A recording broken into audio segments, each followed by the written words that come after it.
Outra autora africana fundamental para o conceito de matriarcado é a Ife Amadiumi, uma mulher africana trazendo a voz da sua comunidade. A Amadiumi nasceu na Nigéria, da etnia Igbo, e fez sua formação em Londres, na Inglaterra, onde ela estudou esse conceito de matriarcado nas sociedades africanas. A Madioumi dialoga com o trabalho de Cheikh Anta Diop, que para ela foi uma grande fonte de inspiração, mas também o critica em sua metodologia. Segundo a Madioumi, Diop olha apenas para a macrohistória, não olha para as pequenas unidades familiares, para as comunidades, que são as bases das sociedades africanas que ele se propôs a analisar. Diop enfatizou a análise dos reis e rainhas de grandes impérios e olhou apenas para os espaços urbanos das cidades e vilas, focalizando mais em sistemas de poder político centralizado. E assim acabou repetindo a visão eurocêntrica de que só há política em estados centralizados, ignorando o poder local. A Madioumi também critica a teoria de Diop por apresentar o matriarcado e o patriarcado como dois sistemas irredutíveis, o que constrói uma imagem estática e não leva em consideração nenhuma dinamicidade social. Na visão da autora, os princípios do matriarcado e do patriarcado sempre conviveram e são sistemas que coexistem. Mas, de forma geral, ela concorda que o matriarcado, que ela analisa a partir da unidade matricêntrica, é um fato social que rege as sociedades africanas e está presente por todo o continente. Com uma nova proposta metodológica, a Madioumi analisa a sociedade Inobi, do povo Igbo, localizado na atual Nigéria, em que há um forte princípio matriarcal e matrifocal na organização familiar. Ela constrói sua pesquisa focada no micro, na história cotidiana, nas relações sociais do dia a dia em uma pequena comunidade, que revela a base do matriarcado. Com uma nova proposta metodológica, a Madioumi analisa a sociedade Inobi, do povo Igbo, localizado na atual Nigéria, em que há um forte princípio matriarcal e matrifocal na organização familiar. Ela constrói sua pesquisa focada no micro, na história cotidiana, nas relações sociais do dia a dia em uma pequena comunidade, que revela a base social do matriarcado africano. Em 1987, a Madioumi publicou um livro que foi um grande sucesso, um best-seller, onde ela analisou a ideologia de gênero dentro da sociedade Inobi. Segundo a autora, a base dessa ideologia de gênero está na oposição binária entre o sistema Inpuk e Obi. Inpuk representa uma unidade matricêntrica, no qual o foco das relações gira em torno da mulher, e Obi representa a casa ancestral, focada no homem. A Madioumi defende que a estrutura de relação entre os dois sistemas, ou estruturas de gênero, são refletidas em âmbitos mais amplos, como a organização social e política. A convivência entre esses dois sistemas formam diferentes conjuntos de valores que convivem. Ou Muni, que significa filhos de uma mesma mãe, os indivíduos não são irmãos de sangue, mas vistos como os filhos da mesma mãe primordial, como aqueles que comem na mesma panela. O Umune está ligado diretamente à prática da maternidade compartilhada e expressa os valores de compaixão, amor, paz, em contraste com o Muna, que seriam os valores da paternidade, expressos pela competitividade, força, violência. Assim, essa convivência entre os dois sistemas, um patriarcal e outro matriarcal, é apresentado como uma relação dialética. Junto a isso, existe um terceiro sistema, que é chamado Inmado, que não é baseado em diferenças de gênero, nem nos seus sistemas classificatórios, nem nos papéis que define, nem no status político das lideranças. Inmado é um termo linguístico que não se baseia no gênero para designar uma unidade. Na estrutura social dos Inobi, o Inpuk é a menor unidade de parentesco. é a menor unidade de produção, o que significa que, através do sistema input, baseado nas decisões da mãe, que se determina como fará a produção de alimentos, como será a sua distribuição dentro da unidade familiar, é o input que determina toda a vida social. Em Imagine, o conceito de matriarcado se relaciona com o estudo do parentesco, de forma que a posição da mulher é definida pelo seu papel de mãe, e o seu poder emana das tarefas que sustentam a unidade familiar, que é a tarefa agrícola principalmente. Ela chamou essa unidade familiar de unidade matricêntrica, e essa é a unidade matricêntrica que define dentro do âmbito doméstico e é projetada na comunidade através das organizações de mulheres e que são basilares. Elas estão presentes em todas as sociedades africanas na história do continente. Há o deslocamento de pensar uma unidade cultural africana que tem uma base matriarcal, que para Diop é calcada numa origem do Egito Antigo, em direção a uma nova perspectiva, que foi construída por Amadioumi, a qual está baseada na observação de um microcosmo, a comunidade indonde que ela estudou, que toma significado pelo conceito de unidade matricêntrica, que define uma cultura matriarcal comum que está na base de todas as comunidades em África, sendo compartilhada como elemento estrutural. É interessante a gente prestar atenção também no título deste livro, que seriam Male Daughters, seria filhas masculinas, e Female Husband, maridos femininos.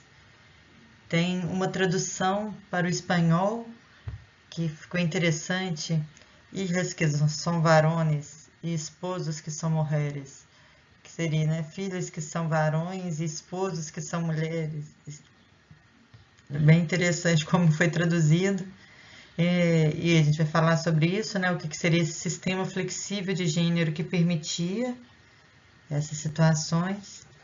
Mas do ponto de vista da circulação de conhecimento, é interessante observar que esse livro só tem uma única tradução, essa do espanhol, só em 2018, quase 20 anos depois da primeira publicação.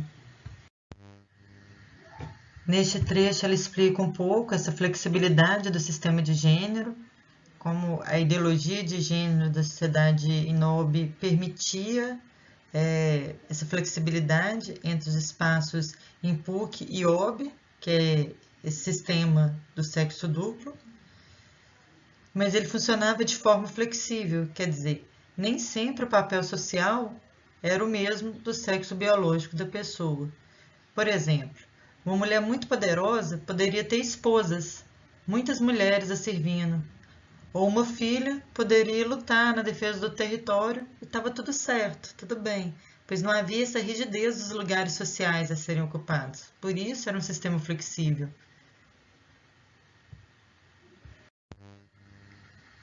E outro ponto importante da análise do matriarcado é a presença de uma religião centralizada em cima da figura da deusa, que favorecia a aceitação das mulheres como papel de autoridade e poder.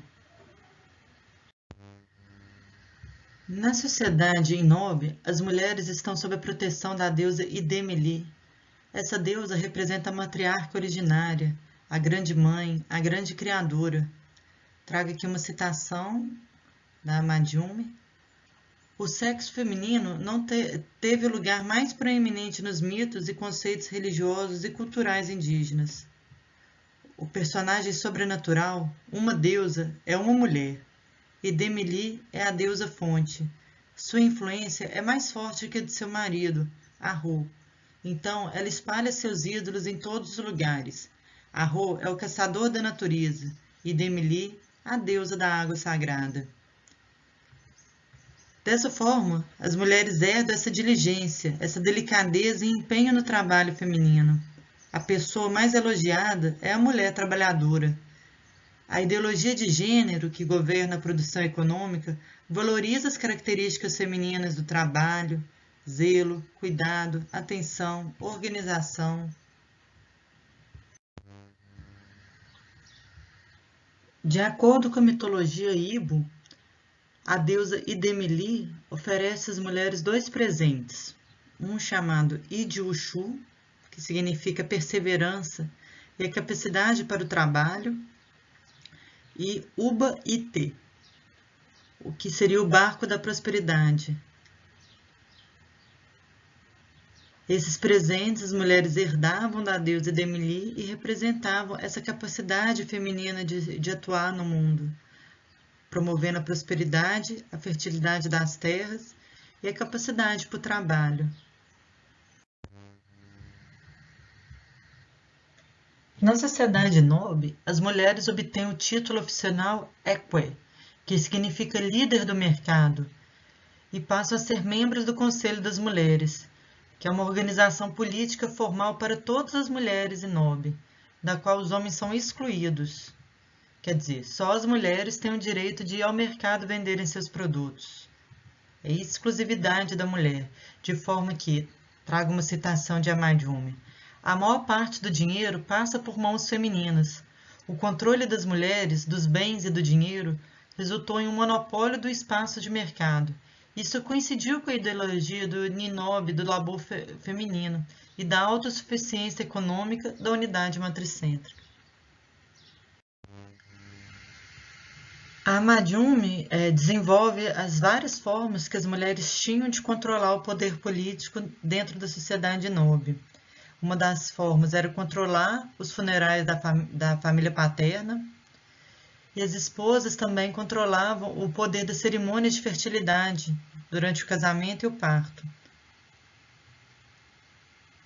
Se uma mulher morresse, as filhas também eram responsáveis por saber o que aconteceu. E se a mulher, por um acaso, tivesse sido maltratada, elas se recusariam a levar o corpo, deixando o marido e a linhagem do marido com o cadáver em decomposição, como símbolo da violência sofrida por aquela mulher. Era uma forma de repúdio. E essa situação podia, muitas vezes, levar à guerra. A Madjume mostra as diversas possibilidades que as mulheres tinham para intervir na sociedade e fazer com que seus desejos fossem atendidos.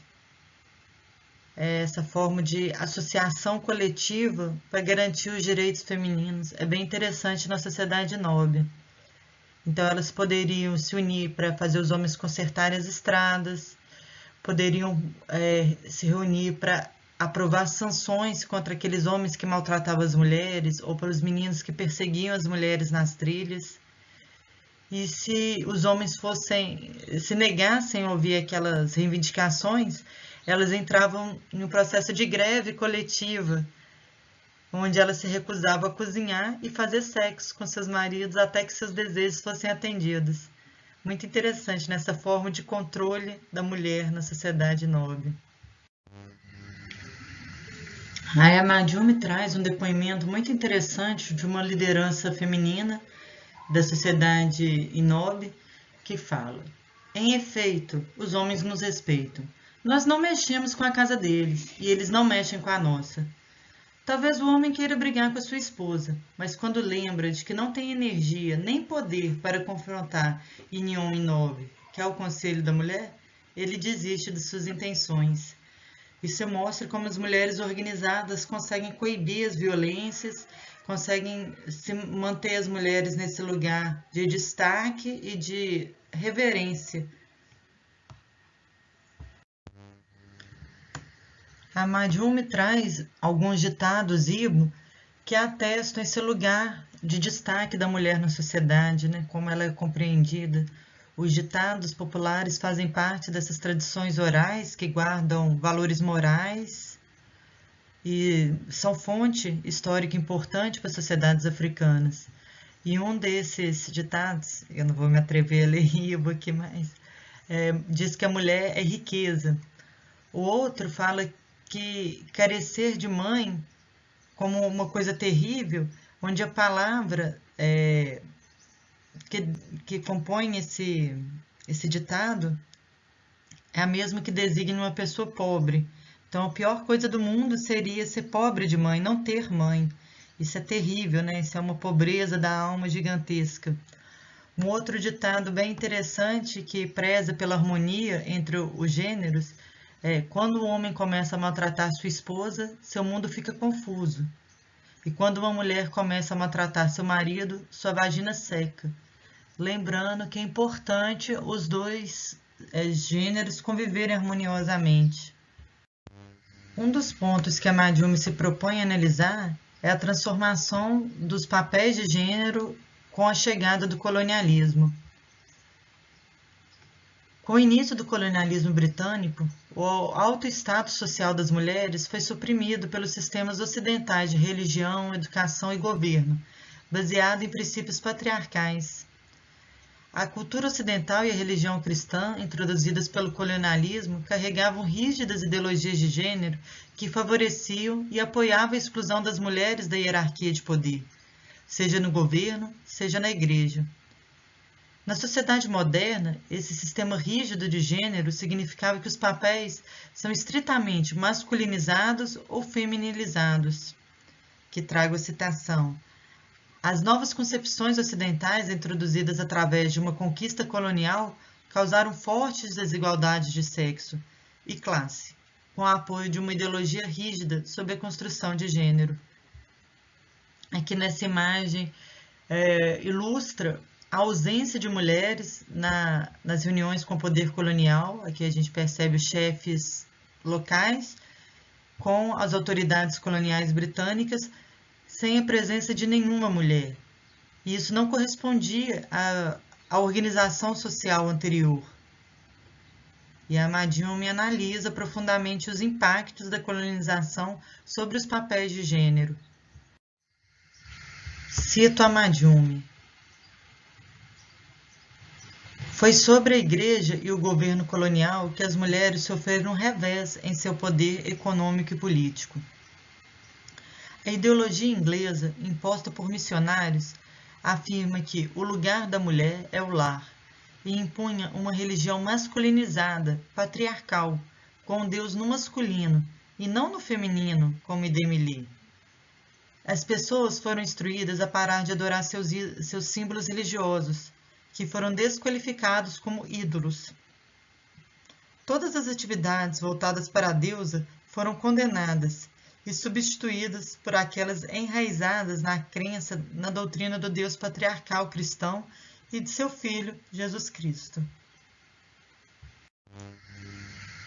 A frustração política e econômica sentida pelas mulheres as levou a realizar manifestações e protestos em massa em várias ocasiões, entre 1928 e 1980, na Nigéria. Em 1929, a mais famosa Guerra das Mulheres desafiou a administração britânica. Diante da cobrança de novos impostos, que iriam destruir as economias comunitárias e gerar falta de alimentos para a população, as mulheres decidiram não pagar mais os impostos coloniais e boicotar o censo organizado pelos ingleses. Durante 2 meses, uma revolta atraiu cerca de 25 mil mulheres Igbo, que se reuniram para protestar contra os chefes corruptos e os impostos cobrados. A Madhumi diz que a tática usada pelas mulheres era cantar e dançar a noite inteira, uma técnica tradicional chamada sentada em um homem, que era usado para quando as mulheres queriam reprimir os homens. Então as mulheres cantaram e dançaram a noite toda em alguns lugares e forçaram os chefes locais a renunciar às suas posições. Através do canto e da dança, elas resistiram e provocaram as mudanças políticas que queriam. A Guerra das Mulheres Igbo tornou-se a mais feroz resistência que os britânicos já enfrentaram em suas várias colônias africanas. A rebelião resultou na destruição de várias propriedades e na infraestrutura do governo. As mulheres Igbo atacaram lojas e bancos europeus, invadiram prisões e libertando os presos, e também incendiaram tribunais administrados pelos britânicos. A polícia colonial acabou sendo chamada para intervir e acabou matando mais de 50 mulheres e ferindo outras várias. A Guerra das Mulheres finalmente forçou as autoridades coloniais a abandonar seus planos de impor o imposto sobre as mulheres do mercado e limitar os poderes dos chefes.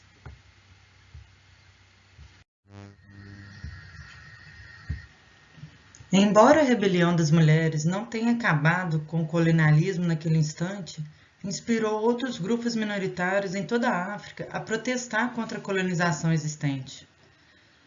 A Guerra de 1929 é lembrada e evocada até hoje pelos movimentos sociais.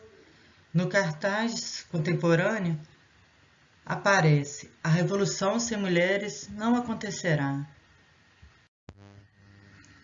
Em 1997, 10 anos depois do sucesso de Melidorus, a Madjumi lançou esse livro que, traduzindo o título, seria Reinventando a África, Matriarcado, Religião e Cultura, onde ela faz uma análise pormenorizada dos métodos, focando nessa possibilidade da microhistória, e ela desvenda como o imperialismo, a violência e o patriarcado impostos pelo colonialismo transformaram a África contemporânea numa sociedade machista.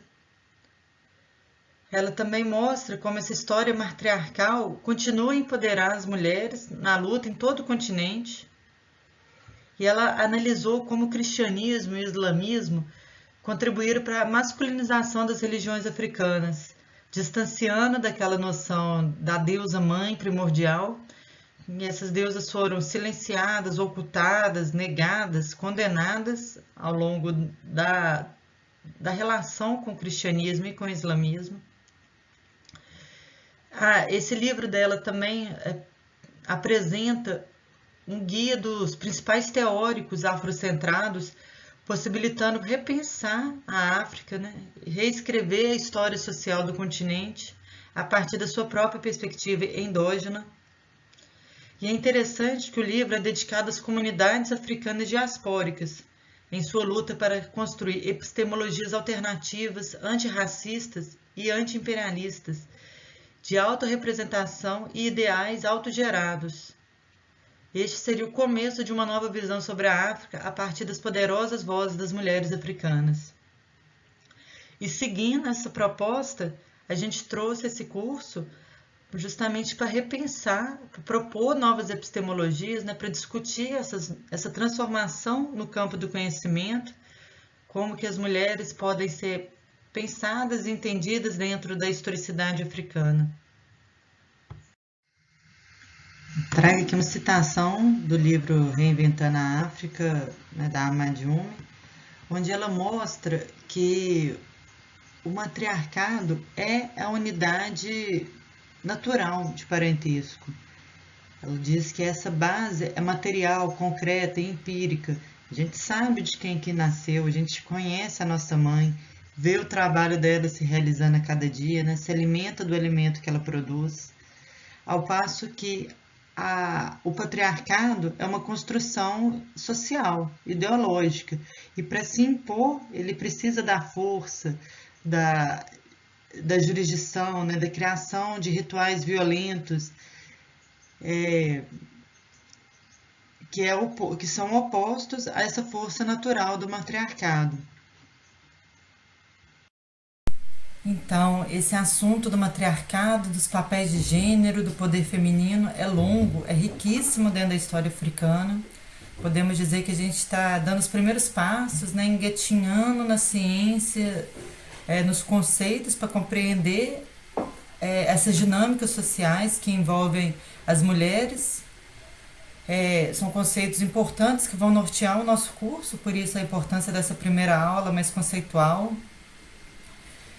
E a discussão não para por aqui, isso tem repercussão em diversos campos do pensamento africano. Então, dentro dessa temática, o debate pode ser expandido para a discussão do feminismo africano ou mulherismo africano, que é o conceito que se usa hoje, né? É interessante também a perspectiva de uma outra autora, que a questão não é tanto o matriarcado, mas a discussão epistemológica sobre gênero. A Oyeyumi é outra nigeriana, mas pertencente à etnia Yorubá, que discute os fundamentos eurocêntricos dos conceitos feministas, né, e o desafio das epistemologias africanas. A gente não tem tempo nessa aula de discutir essa questão, mas eu deixo o texto também na bibliografia aí recomendada. A gente pode trazer essa questão para o debate na nossa aula conjunta, né, na nossa sala de aula virtual. e que mostra como esses conceitos foram, o conceito de feminino, de masculino, ele foi forjado por lentes eurocêntricas e não pode ser justaposto ou aplicado imediatamente para sociedades africanas, porque os conceitos de gênero se diferenciam nessas sociedades. Então, nós vemos aí que o debate é enorme, precisa ainda ser mais desenvolvido, né, repensado e pensar em cada sociedade as especificidades desse poder feminino, como cada sociedade é, equaciona o poder feminino com o poder local, com o poder estatal. Então tem muita discussão aí, a gente está iniciando nossos debates, espero que vocês tenham gostado dessa aula e que tragam suas anotações, suas reflexões, as experiências de vocês para o nosso debate na aula virtual. Fiquem aí agora com a maravilhosa imagem da Idemili Ibo e uma música das mulheres Ibo para a gente chamar essa força, esse axé para a nossa vida. Gratidão.